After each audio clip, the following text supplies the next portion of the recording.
Oh, didn't see you there. We're just swooping up here in the shop. Welcome back to another video here on the John Doc YouTube channel.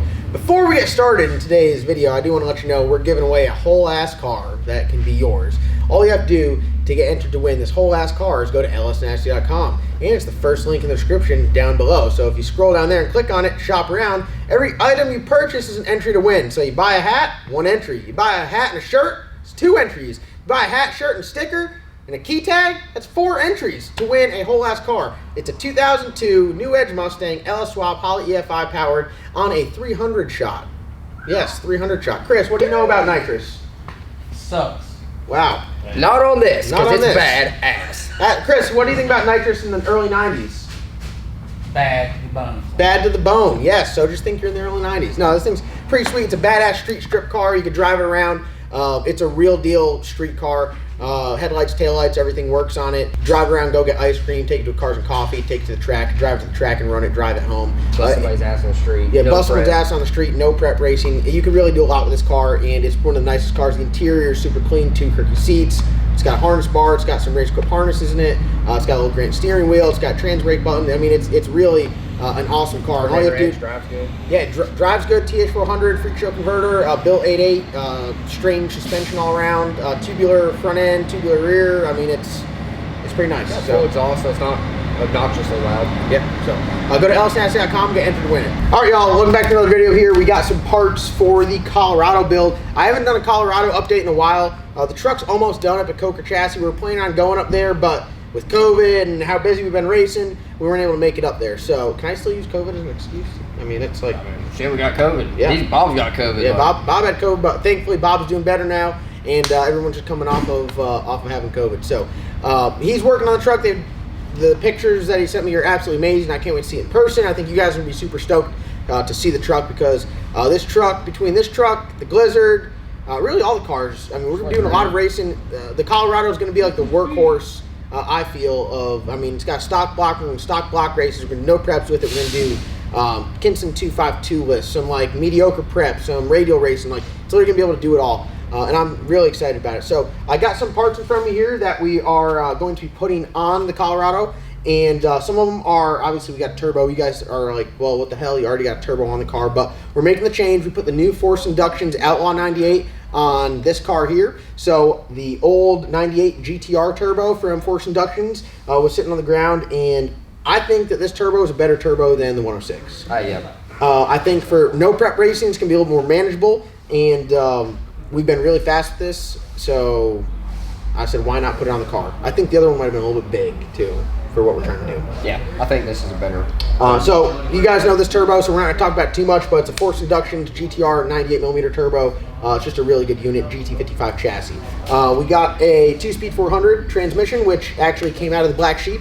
We just put in an aftermarket case, so this was the transmission I ran in this car all last year. And then Mark Mickey freshened it up and put it in this reed case, so it's a little bit safer. I really think that the reed case is a good upgrade. It's a little costly, $2,000 to put in an aftermarket case, but at the end of the day, there's really no, it's not too expensive to be safe. No, yeah, I mean, a case explodes and takes your legs off and kills you or causes you to wreck the car. I mean, just, the stock 400 case is pretty durable, but like you said, can't really put a price on safety. And then we got 2 boxes here, so if you guys, I don't know if you guys recognize the logo here, but we got a Hughes torque converter. So for the no prep stuff, and for really what this car is going to be doing initially, we're going to be doing a lot of the no prep and the mediocre prep stuff. So not going to go out and run Caroline no time with it. So I got in touch with the guys over at Hughes Torque Converters. They do transmissions, converters, and everything. And they do a lot of really fast guys in no prep stuff are running their stuff. And I said, hey, I'm not an expert in the no prep stuff. I'm not an expert in converters. I'm definitely not an expert in no prep converters. Let me talk to the guys that are making the converters that the guys are going fast with. And I talked with them. Absolutely amazing experience dealing with them. Super easy to deal with. Communication was absolutely great. They knew exactly what I needed when I told them the configuration. I answered a couple of their questions. He's like, dude, I got you. So to everyone over at Hughes Torque Converters, thank you. I just want to say thank you for that. So I'm going to hold the camera. Matt's going to talk to you a little bit more about torque converters. They also hooked me up with I got a little swag pack, so I got hats and shirts. I got the old man hat. This is, it's like Saturday Night Bracket Special. no, this is, God. Bill, how did I, Bill, Street Racing Channel, the old man. He wears his hat all the time. I literally just blanked right there. But yeah, so we're gonna put this on. I'm gonna like order 6 of these. We're all gonna wear them. We're all just gonna stand next to them on the start line when they go to make a pass. How funny would that be? We gotta get a scooter though.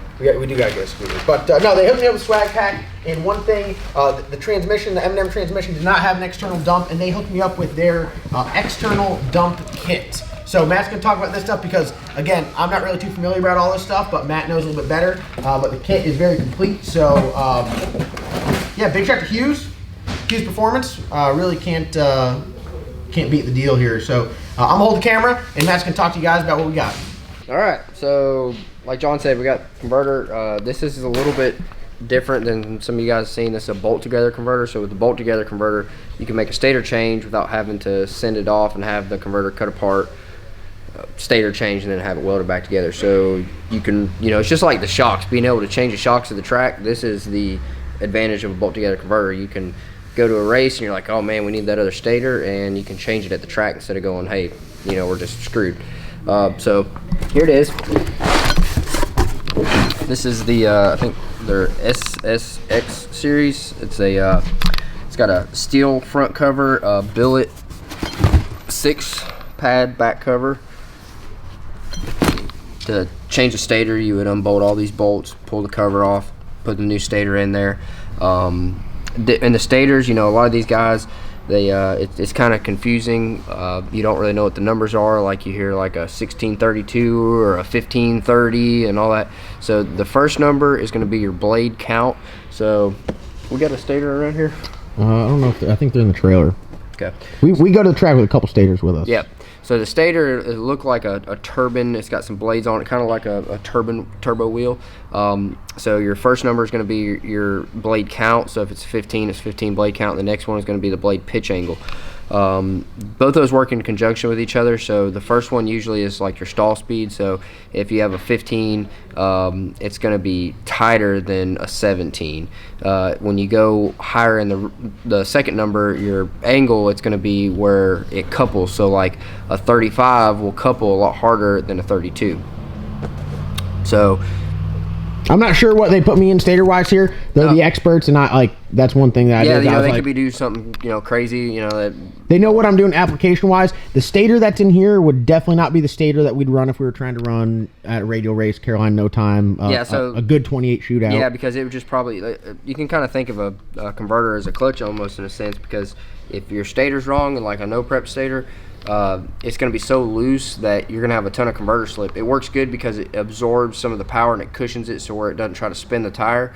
But at the same time, when you get on a better prep track and you put a lot of power to it, your converter slip will go up. And usually with converters, once you get above like 20%, they won't go any faster. So you could run like 5.0 at 20% converter slip, and you could add another 500 horsepower, and it probably will slow down because the fluid just gets cooked as soon as it goes in the converter. So once the thing starts getting in that slip, it's just you're out of the efficiency range of the converter. So you're not going to go faster by adding power. You might even go faster by taking power out. So that's where the bolt together. So we can have a couple different stators. We can say, hey, we're ready to go hit a track side no prep, or we're going to go do some radial racing, and we want to get our converter slip down in the 60 foot so we have a really good 330, and we can just cram another stator in there and we're good. We don't have to buy another converter. So initially the bolt together converters are more expensive, but in the long run, instead of buying 2, or if it costs $500, $1,000 to get it restalled, you can buy yourself a converter pretty quick. Yeah, buy another stator, and then you're good. And then you have one converter that can do a lot of different things. And this one is set up for the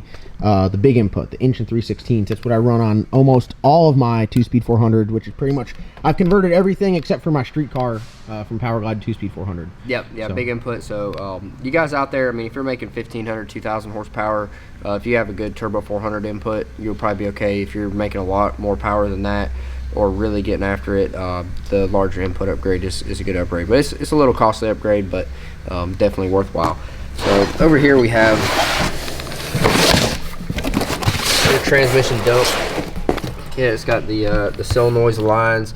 This will go to the I believe it's a governor cover. Dumps the fluid back in here, and it has a looks like it has an Orst here, a little jet to control how much fluid you're actually dumping. I see some other little jets in here that you can change how much pressure you're dumping off the converter circuit. So converters usually have to have about 30 pounds of pressure in them before they start to empty. So if typically we run 100 pounds of converter charge pressure on the trans brake release, and on the shift it can spike. Sometimes you can see upwards of 250, but usually when you're going down the track you want to level it off. You know, it'll kind of taper down sometimes toward the end. It's really just how the transmission's set up, but you never want to run a lot over 100, because if you get an engine and it keeps wiping out thrust bearings, 95% of the time it's not the engine's fault, it's the transmission. Because when this thing has 100 pounds of converter charge pressure in it, that converter is trying to blow out of the transmission because there's 100 pounds of pressure inside that. So when you run 150, it's trying to push out of the transmission that much more. So when you're running 200, the thrust bearing is taking all of the load.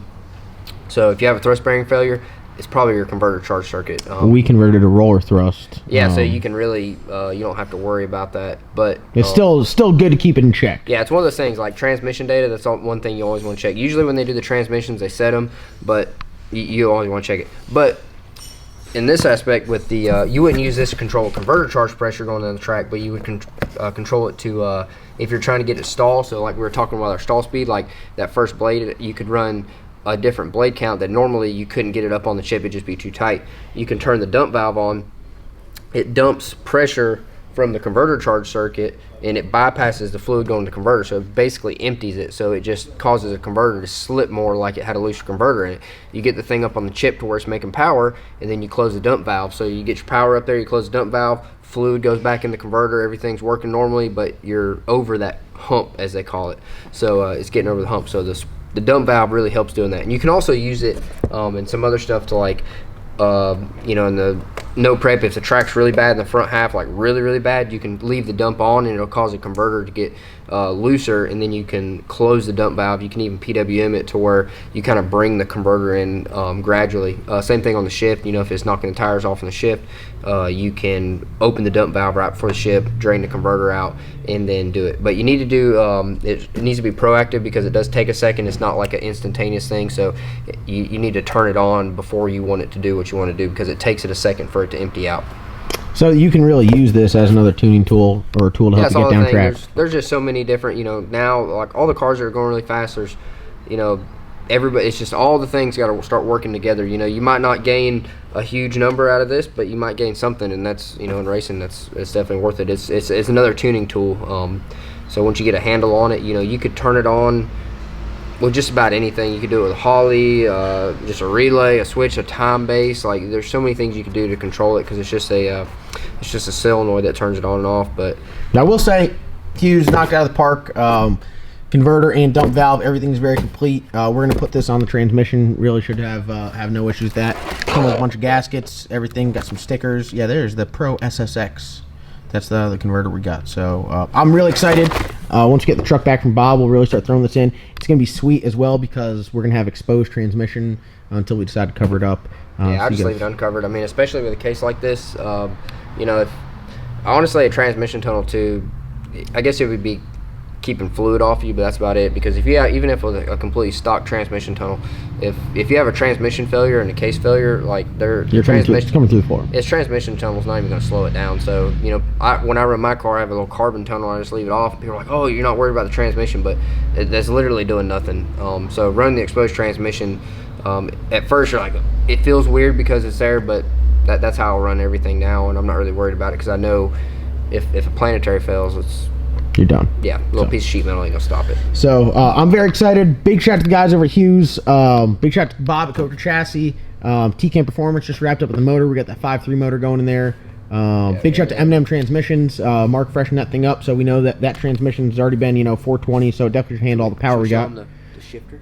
You want to give him a sneak peek into the Slick Rick shifter? Sneak peek. This is a sneak peek. We're not supposed to do it in this video, but Matt brought it up, so we're going to show you guys. We got our Mickey 2-speed lockup transmission there. We got our Mickey lockup converter there. We got a bell housing from the guys over at Proline. And then, pow! One more time. Just give me one more. Look at that. Everyone's pausing the video. Yes, gold. All gold. Laser etched. Slick Rick shifter.